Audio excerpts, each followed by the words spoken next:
Di sebuah kerajaan, terlihat raja bersama keluarganya sedang merayakan pesta ulang tahun Putri Christine yang ke-18.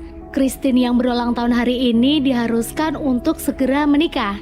Karena menurut legenda, jika ada seorang putri belum menikah di usianya yang menginjak 18 tahun, maka dia akan membangunkan troll atau makhluk buas sejenis raksasa yang hidupnya di dalam gua.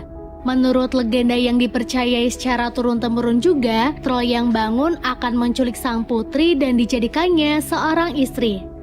Namun nih, tak semua orang percaya dengan legenda tersebut, termasuk Christine. Tak berselang lama, mereka kedatangan tamu seorang pangeran bernama Frederick yang berniat akan melamar Christine. Sesuai tradisi budaya di sana, malamnya Pangeran Frederick coba menceritakan kehebatan yang dia miliki kepada keluarga Christine. Namun ini tak berhasil membuat Christine jadi jatuh cinta dengannya. Alibinya bukan karena dia tidak good looking, tapi ya karena dia belum ingin menikah aja dan tak percaya juga dengan legenda tersebut. Besoknya Christine berdebat hebat dengan ayahnya karena dia tak mau langsung menikah. Akhirnya Christine membuat keputusan yang sangat besar dengan memilih kabur dari kerajaan bersama kuda yang ditungganginya. Scene berpindah, terlihat Espen, seorang remaja yang kekanak-kanakan, sedang berjalan pulang setelah selesai belanja makanan. Dia adalah anak bungsu dari 3 bersaudara dari pria miskin yang bekerja sebagai petani. Dan by the way nih, ibu Espen telah meninggal. Nah, di tengah perjalanan Espen jatuh ke sungai karena keserempet penunggang kuda yang ternyata itu adalah Christine. Melihat orang yang diserempetnya tak ada, Christine mencoba turun ke sungai. Namun Espen di bawah ternyata sudah menunggu kehadiran dia untuk dijaili tanpa tahu bahwa yang dia jaili adalah seorang putri raja. Setelah itu Espen mengajaknya berkenalan, namun Christine bersikap dingin dengannya, walaupun pada akhirnya dia luluh juga setelah Espen menawarkan dia makanan. Mereka berdua kemudian duduk santai dan sedikit berbincang. Merasa sudah menghabiskan waktu cukup lama dengan pria ini, Christine lalu pamit pergi tanpa memberitahu identitasnya terlebih dahulu kepada Espen. Espen lalu melanjutkan perjalanan hingga sampailah dia di rumah. Di depan rumah, Espen ditanyai ayah dan kedua kakaknya di mana makanan yang telah dia beli. Dan dengan polos, Espen membuka tasnya yang hanya berisi air dan kentang. Dengan rasa tak bersalah, Espen menceritakan apa yang telah terjadi pada dirinya. Jelas kedua kakak Espen marah dengannya, namun ayahnya mencoba menengahi mereka dan akhirnya ayah memutuskan untuk berburu bersama kedua anaknya. Sebelum berangkat, karena Espen tak diperbolehkan untuk ikut, maka ayah menasihati anak bungsunya ini agar bisa menjadi pribadi yang lebih dewasa serta dapat menjaga rumah dengan baik saat ditinggal. Singkatnya, ayah dan kedua kakak Espen telah berangkat berburu dan tak berapa lama kemudian malam pun tiba. Di sini Espen yang sedang gabung di depan penghangat ruangan tiba-tiba merasakan getaran berkali-kali. Di situasi seperti ini, Espen yang kekanak-kanakan berulah lagi nih lur. Dia dengan tongkatnya bertingkah seolah-olah sedang menyerang troll yang ada dalam legenda. Hingga tak sengaja, Espen yang lengah menjatuhkan serpihan arang yang membuat rumah itu menjadi hangus terbakar. Paginya, ayah dan kedua kakak Espen pulang dengan membawa hasil buruannya. Namun nih, rasa lelah mereka menjadi semakin campur aduk saat melihat rumah mereka tinggal puing-puing saja. Di sini si ayah sangat sedih, terlebih ketika dia melihat lukisan mendiang istrinya yang terbakar separuh. Tak lama mereka kedatangan Pangeran Frederick bersama ajudannya yang sedang mencari Christine. Di sini Frederick mencoba menjelaskan ciri fisik Christine kepada mereka dengan secara rinci. Namun ayah dan kedua kakak Espen merasa tak melihat orang yang dimaksud Frederick. Dan Espen yang baru ngeh jika kemarin orang yang ditemuinya adalah seorang putri, memilih untuk tidak membuka suara apapun. Kemudian salah satu ajudan pangeran memberi informasi bahwa raja sedang mengadakan sayembara, di mana jika ada orang yang berhasil membawa Christine pulang, maka orang itu akan dihadiahi harta yang sangat banyak. Nah, tak lama setelah pangeran pergi, si ayah yang tak mau kehilangan kesempatan emas itu pun segera menyuruh kedua anaknya pergi mencari Putri Christine. Sementara Espen akibat perlakuannya dan karena kesabaran ayahnya sudah habis, dia akhirnya diusir dari rumah. Dengan rasa sedih, Espen pergi dan masuk ke dalam hutan yang lebih dalam. Di tengah jalan, dia menolong penyihir yang hidungnya terjepit di sebuah pohon. Setelah berhasil ditolong, penyihir itu bertanya kepada Espen mengapa dia ada di dalam hutan yang sangat berbahaya ini. Dan Espen menjawab jika dia sedang mencari seorang putri. Kemudian si penyihir menjawabi jika Espen terlambat karena putri sudah diculik oleh sosok troll. Dan satu-satunya senjata yang dapat digunakan untuk melawan troll adalah sebuah pedang bernama Veigar yang sekarang berada di rawa angker dan katanya nih sudah lama hilang. Selanjutnya, penyihir itu memberikan Espen peta ajaib yang dapat menunjukkan sebuah tempat yang ingin Espen tuju dengan hanya mengucapkan nama tempat itu. Dengan peta tersebut, Espen akhirnya mengetahui di mana letak pedang Veigar. Dan no basa-basi lagi, dia segera menuju ke tempat tujuan. Di tengah perjalanan, Espen menemukan penjepit rambut sang putri. Dan tanpa dia sadari, Espen saat itu berdiri di bekas jejak kaki troll. Kita beralih ke dalam kerajaan. Terlihat seorang prajurit sedang lapor kepada rajanya karena dia berhasil menemukan kuda Tuan Putri dan gigi yang sangat besar yang kemungkinan itu adalah gigi troll. Masuk ke dalam hutan, kedua kakak Espen yang mulai lapar menemukan satu keranjang apel emas. Karena lapar, mereka memakannya dalam jumlah banyak. Tak lama muncul 3 gadis cantik yang menggoda mereka dan mengajaknya ke sebuah gua. Nah, kebetulan nih Espen yang sedang menuju rawa mendengar suara orang ketawa ketiwi yang ternyata itu adalah kakak-kakaknya. Espen mengikuti suara itu, kemudian dia juga menemukan satu apel emas yang sama dan langsung memakannya. Setelah makan apel tersebut, bagaikan terhipnotis, Espen tiba-tiba merasa happy dan masuk ke dalam gua juga. Di sana dia melihat kedua kakaknya yang sedang dijamu banyak makanan oleh para gadis cantik. Espen kemudian ikut ngimbrung dan saat dia akan mengambil buah stroberi, Espen begitu terkejut karena melihat semua jamuan yang tersedia di sana ternyata tak seperti yang dia lihat sebelumnya. Rupanya pengaruh tingkat kehaluan Espen sudah memudar karena dia hanya memakan apel itu dalam jumlah sedikit berbeda dengan kakak-kakaknya.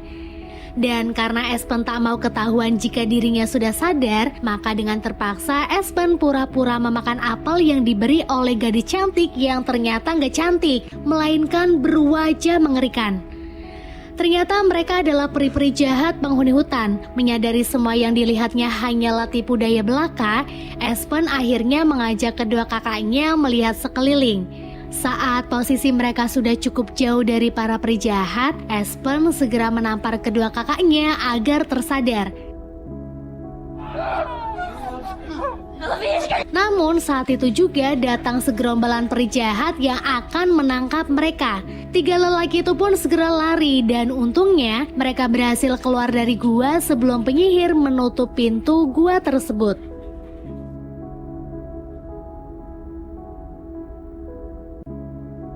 Karena berhasil lolos, Espen kemudian mengajak kakaknya untuk mengambil pedang Veigar. Di perjalanan, Espen mulai menceritakan semua yang dia tahu tentang cara menyelamatkan sang putri raja dari troll. Nasib Christine sendiri kini sedang terkurung di dalam gua bersama beberapa ekor kambing calon santapan troll. Di sana, Christine juga harus berpura-pura memakan apapun yang diberikan oleh troll agar dia bisa tetap hidup. Oke, kita kembali lagi pada Espen dan kedua kakaknya. Mereka terlihat sedang beristirahat di sebuah kafe yang tempatnya memang ada di tengah hutan. Nah, ternyata rombongan Pangeran Frederick juga ada di sana. Saat Espen sedang melihat peta bersama 2 saudaranya, Frederick bersama ajudannya mendatangi mereka.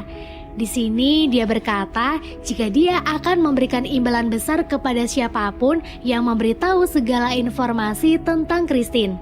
Melihat jumlah yang akan Frederick berikan sudah sangat cukup dari kebutuhan mereka, salah satu kakak Espen akhirnya menyuruh Espen untuk memberikan peta yang dimilikinya. Namun anak bungsu itu menolak dan dia lebih memilih ribut dengan pangeran daripada harus kehilangan peta tersebut. Pertarungan pun terjadi di sana. Lalu berhasillah Espen dan kakaknya lari ke dalam hutan, namun Frederick dan ajudannya masih tetap semangat mengejar mereka. Singkatnya, karena terus dikejar, akhirnya mereka terpojok di sebuah tepi jurang. Dan karena tak mau tertangkap, Espen dan saudaranya memilih untuk terjun ke sungai.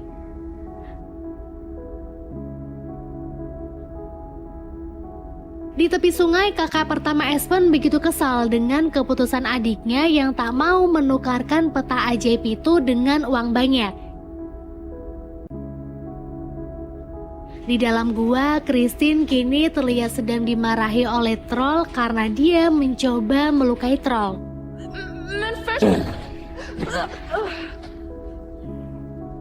Kembali ketiga bersaudara itu, walaupun masih sedikit emosi, tetapi mereka tetap melanjutkan perjalanan. Dan akhirnya sampailah mereka di tempat tujuan dan berhasillah Espen mengambil pedang Veigar tersebut.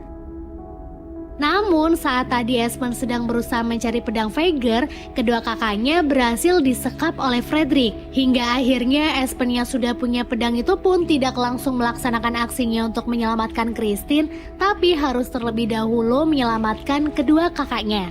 Namun usahanya tak semulus yang dibayangkan. Akhirnya Espen pun ikut disekap bersama kedua kakaknya. Dengan peta ajaib yang telah menunjukkan lokasi di mana Christine, Frederick bersama ajudannya memulai perjalanan. Di sini, tiga bersaudara itu tetap diajak walaupun posisi mereka terikat. Singkatnya, saat malam mereka memilih untuk beristirahat. Dan tak lama kemudian mereka mendengar suara geraman troll yang sedang mencari mangsa. Pangeran Fredrickson bersama ajudannya langsung pergi dari tempat itu. Sementara Espen dan dua saudaranya berusaha secepat mungkin untuk melepaskan diri dari ikatan dan itu berhasil. Tak mau kehilangan waktu, mereka segera lari agar terbebas dari kejaran troll. Singkatnya, berhasillah mereka bersembunyi di dalam goa. Sementara ajudan Frederick satu persatu meninggal karena telah dimangsa troll. Selanjutnya, troll juga berhasil menangkap Frederick dan salah satu kakak Espen. Namun karena dia sudah kenyang, jadi troll membawanya ke markas.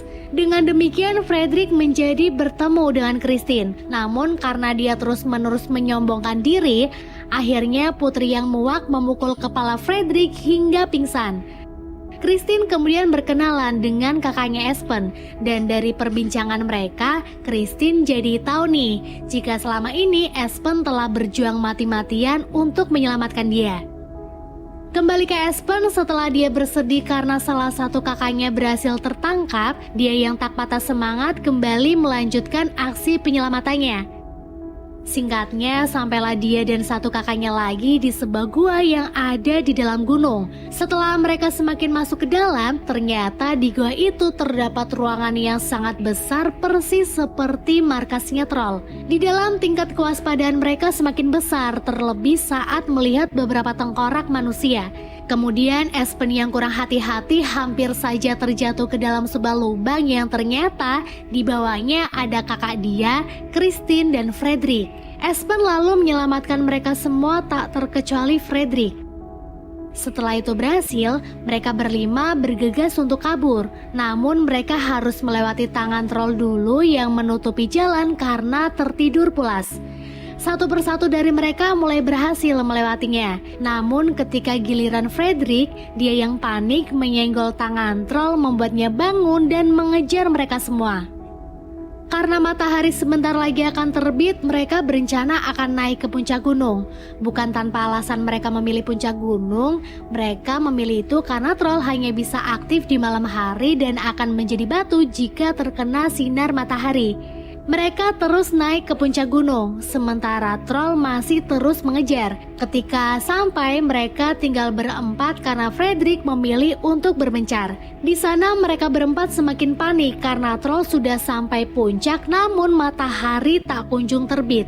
Akhirnya Espen berusaha melawannya menggunakan pedang Veigar.